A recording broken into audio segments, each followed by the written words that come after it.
इकडं वैजापूर तालुक्यातील एक इंजिनियर मुलीचे आई वडील आलेले आहे आणि त्यांची मुलगी कुठं जॉब करते सध्या? औरंगाबादला, संभाजीनगरला जॉब करते. मुलीचा जन्म 97चा आहे आणि 5 फूट 6 इंच तिची हाईट आहे. हाईटेड मुलगी आहे आणि BTech कॉम्प्युटर सायन्सचं शिक्षण झालेलं आहे. सध्या ती पुण्यामध्ये जॉब करते. हां, संभाजीनगरला जॉब करते. मग आता तिला मुलगा कसा पाहिजे? संभाजीनगरला जॉब करणार पाहिजे का पुण्यात पाहिजे?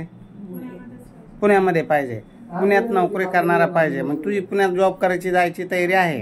हां, सध्या ती इंटर्नशिप करते इथं छत्रपती संभाजीनगरला आणि ती लवकरच पुण्यात तिचा प्लॅन आहे जाण्याचा आणि तिची जी अपेक्षा आहे पुण्यात नोकरी करणारा पाहिजे. बरोबर ना ताई? तुमची काय अपेक्षा अजून? पुण्यात, औरंगाबादमध्ये, संभाजीनगर. चालतं का? तुम्हाला चालतं पण मुलीला चाललं पाहिजे ना. तुझी इच्छा पुण्याला आहे ना? हां, कसं आहे, ज्या मुली इंजिनियर झाल्या लेकरं आई वडिलाला कुठं चालतं? आई वडिला तालुक्याला चालतं. आई वडिलाला वाटतं आपल्या घराजवळच असलं एखादं मुलगा ते चांगलं राहतं. पण आता ज्या मुली शिकतात त्यांची ते बी काही स्वप्न घेऊन जातात का आपल्या पुण्यात जो चांगला IT क्षेत्रातला मुलगा बघू, मग दोघं मिळून जॉब करू, पुण्यात एखादा फ्लॅट घेऊ, एक गाडी घेऊ, असे एक स्वप्न असतं. आणि ते स्वप्न शिकल्यावर ते स्वप्न पाहतात. आई वडिलांना काय वाटतं जवळ बरं आपल्याला जायला यायला जवळ इथली येत असलं तर तसं काय नाही. ती शिकलेली आहे, मुलगी चांगली आहे, हायटेड आहे आणि तिला चांगलं स्थळ भेटेल. हां, तुम्हाला किती मुलं मुली काका? 4 मुली. 4 मुली, मुलगा नाही? बरं. शेतीबाडी आहे? 2 एकर शेती आहे. हां, 9 एकर शेती आहे का? मग 4 मुली, प्रत्येक मुली 2-2 एकर शेती जाते. मग हां, मग जावायची मजा आहे. मग काय 2 एकर शेती वाट्याला येते. हां, 1 एकर म्हातारपणाला तुम्हाला दुखणी मारायला धरायचं. हां, आणि आता किती नंबरची मुलगी? 2 नंबरची मुलगी. एका मोठ्या मुलीचे लग्न झालेलं आहे आणि दुसऱ्या लहान आहे 2. एक पुण्याला B फार्मसी झालेली आहे आणि लहान ती बी पाणी शिकते BCA. म्हणजे मुलींना, सगळ्या मुलींना तुम्ही शिकवलं, सगळं व्यवस्थित केलं. चांगलं आहे. तुम्ही आज शेतीतून, कष्टातून, मेहनतीतून मुली एवढ्या घडवल्या, शिकल्या. मुलींना आज तुमचा BTech कंप्लीट करून आता ती जॉब करते आणि तिला चांगलं सर आपण भेट देण्याचा प्रयत्न करू.